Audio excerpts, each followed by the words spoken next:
निकै दिन बाद याक्सुङ आएको थिएँ। याक्सुङदेखि पेलिङ कति दामी देखाइ मिल्दैछ। याक्सुङ गुम्पादेखि पेलिङ पुरा देखाइ मिल्दो रहेछ। यो पेलिङ हो, राम्रोसँग देखाइ मिल्दैन होला, अलिक टाढो टाढो देखाइ मिल्दैछ। यो हेलिप्याडहरू देखाइ मिल्दैछ पुरा माथि। यताबाट काञ्चनजङ्घा देखाउँ भनेको फिक यसको पछाडि रहेछ। यता देखाइ मिल्दैन, रुकन अलिक हामी मुनि छु। यो गुम्पा छ माथि, हामी अलिक जान्छु एकछिनमा गुम्पामा। यो गुम्पा रहेछ।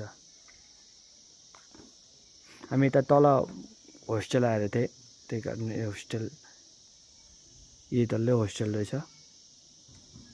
ओ हाम्रो बदमासले बदमासी गर्दै रहेछ उता।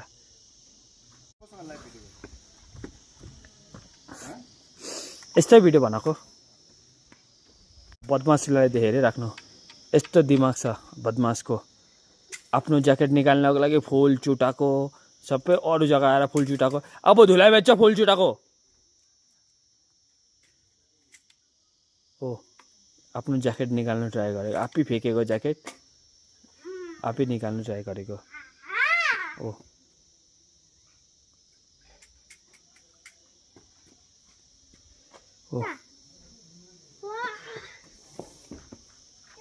ओ बदमासी गरेको।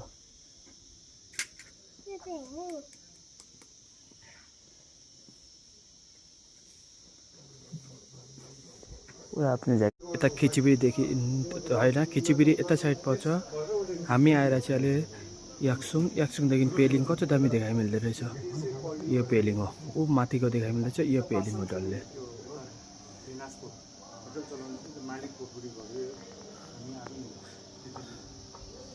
हामी यता माथि आइरहेछु। ऊ हाम्रो बदमास यता बदमासी गर्दो रहेछ। बदमासको कामै ओ बदमास गर्दो रहेछ।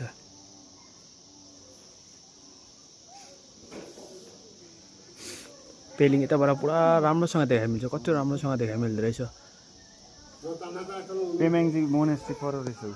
पेमेन्ट ए बदमासको काम हेरै राख्नु।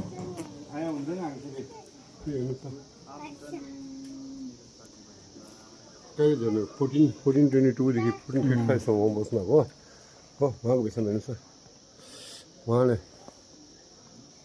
पेन्ट आउनु त 3 खेप घुमौँ। बाहिर नजाउँ, उता नघुम न। जानु दिनु हुन्छ। ऊ हाम्रो बदमासलाई 3 खेप घुम्नु पर्छ। बदमासले 1 खेप पनि घुमेको छैन, हल्ला गर्ने थालिहाल्यो। ए काञ्चनजङ्घा यसको ठिक यसको पछाडि रहेछ काञ्चनजङ्घा। हाम्रो पेलिङदेखि ऊ पर रहेछ पेलिङ।